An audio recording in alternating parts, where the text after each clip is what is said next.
In 1971, when I was just 25, I was in Vietnam preaching to the American troops. Through the helicopter gunships and the courtesy of American boys, I'd be taken all over right down from the south in Vung Tau, through Saigon, through Bien Hoa, Hue, Nha Trang, Da Nang, Dalat, all of that, right to the demilitarized zone in Quang Tri. Covered that. I was only 25, and my interpreter was a 17-year-old young man by the name of Hien Pham. Hien's a wee guy, high-pitched voice. Everywhere we went, dynamically would interpret everything.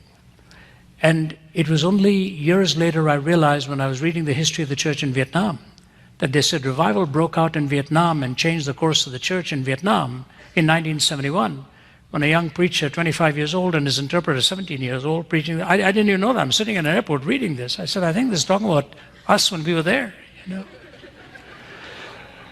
Cumulative age, 42. I only had one sermon book, used to put it in my pocket and repeat them wherever I went, 3 or 4 of them. This guy was a packet of dynamite, absolutely anointed. In one message, I remember he stopped in the middle. He said, I think you've said enough. God's already moved. Let's just talk to the people now to bring them up to the front. Just 17. So while I was leaving him in Nha Trang, going on to Saigon, gave him a big hug. I said, Hien, I don't know if I'll ever see you again. In 1971. 1988. My phone rings in Vancouver, British Columbia. And he says, Brother Rafi. I said, Hien? How did you know it was me? I said, you're the only one who ever called me Brother Rafi. I said, it was melodic. He said, really? I said, yeah. He said, yes, it's Hien. I said, what on earth are you doing? He said, I'm in California. I said, really? I said, how did you get here? He said, have you got a few minutes? I said, sure. I haven't talked to you for 17 years. He said, Brother Rafi, after Vietnam fell, I was arrested because they accused me of working for the CIA. I said, I did not work for them. They even knew I interpreted for you. He said, some preacher came here and you would interpret. He said, I never worked for the CIA, but they wouldn't believe it, so they put him in prison. And he said, here I am laboring away in this prison, and they took away all my English books and took away my Bible, just gave me French and Vietnamese, Marx and Engels, Marx and Engels, Marx and Engels, French and Vietnamese, till they knocked God out of me. He said, I decided to go to bed one night and say, that's it. He said, Brother Rafi, I thought of you many times, and I thought, maybe it's not true, not true. He said, I woke up the next morning and the commander called me and said, I want you to clean the latrines. So he said, Brother Rafi, in that camp, the latrines, he said, they were the dirtiest and the filthiest place you'd ever want to be. I used to take a piece of cloth and tie it around my nose, cleaning it off the floors, cleaning all the excrement and all the fluids and all of that on the floor. He said, horrible stuff. He said, as I was emptying out a bucket of used paper, I thought I saw one piece of paper with English in it. I looked around, hosed it off, put it in my hip pocket. I went back to my room that night, sitting under my mosquito net. Everybody's asleep. I took out my flashlight and this damp piece of paper and I shine it on it. On the right corner it said Romans chapter 8. And he said, I started reading.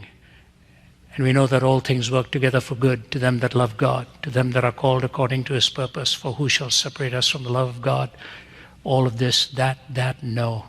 And he goes on to talk about how they were triumphant through it all. He said, Brother Rafi, it's all I could do to keep the sobs and the cries in my heart from bursting out. I said, God, you didn't let me out of your reach for more than 24 hours. I prayed. I said, forgive me.